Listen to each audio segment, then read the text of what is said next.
Hello, today we'll be showing you how to install PEX Crimp Rings onto PEX Piping and Fittings.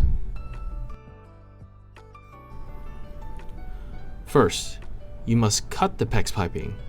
So we will take our PEX cutter and make a straight, clean cut. You have to make sure that it is nice and even all the way around.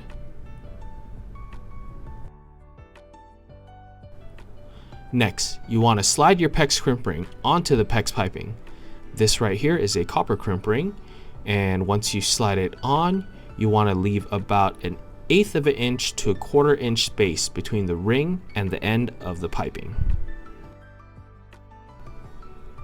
Now you want to insert your PEX fitting into the PEX piping. Make sure that there is still the 1/4 inch to 1/8 of an inch space between the end of the ring and the end of the PEX piping.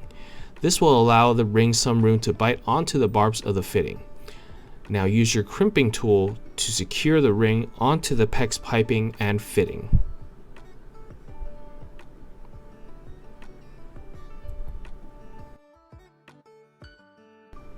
Next, you want to inspect your crimp. Make sure that the crimp ring and the fitting are both straight and installed properly.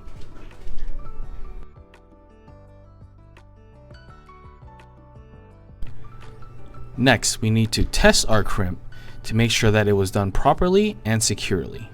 To do that, you can take your go no-go gauge and slide your crimped ring into the gauge itself. It should be able to fit into the gauge fine without touching the inner circle of the gauge. If it does touch the inner circle of the gauge, then that means your crimp is too tight and needs to be redone.